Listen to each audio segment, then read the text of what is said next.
लातूरमध्ये वैभव यांच्याकडून माहिती जाणून घेऊया। वैभव, आज लातूर जिल्हा परिषद आणि पंचायत समित्यांचे निकाल लागणार आहेत। काय नेमकं जिल्ह्यामधलं वातावरण दिसतंय? कोणाचं पारडं जड दिसतंय? कशा पद्धतीने तयारी? अवघे 2 तासातच शिल्लक राहिलेत।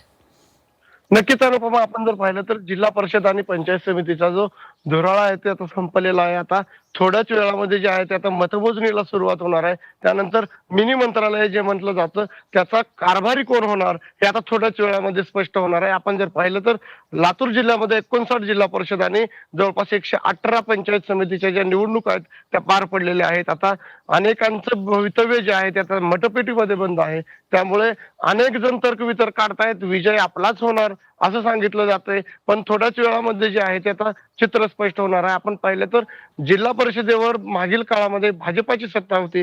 कोरोनाचा जो काळ होता त्या काळामध्ये भाजपाची सत्ता होती। त्यामध्ये कोरोनाचा काळ असेल किंवा स्थानिक काँग्रेसचे जे आमदार अमित देशमुख आहेत त्यांच्यावर महायुती सरकारने जोरदार आरोप केले। त्यानंतर पाहायला गेलं तर लातूर जिल्ह्यामध्ये भाजपाकडून बावनकुळे, पंकजा मुंडे यांची सभा घेण्यात आली, तर काँग्रेसकडून मात्र अमित देशमुख यांनी जिल्हाभर आपली सभा घेऊन जे आहे ते आपल्या काँग्रेस जे आहे ते घराघरात पोहोचवण्यासाठी प्रयत्न केला। त्यामुळे आता मतदार राजा जे आहे ते कोणाच्या बाजूने कौल दिला हे आता थोड्याच वेळामध्ये स्पष्ट होणार आहे।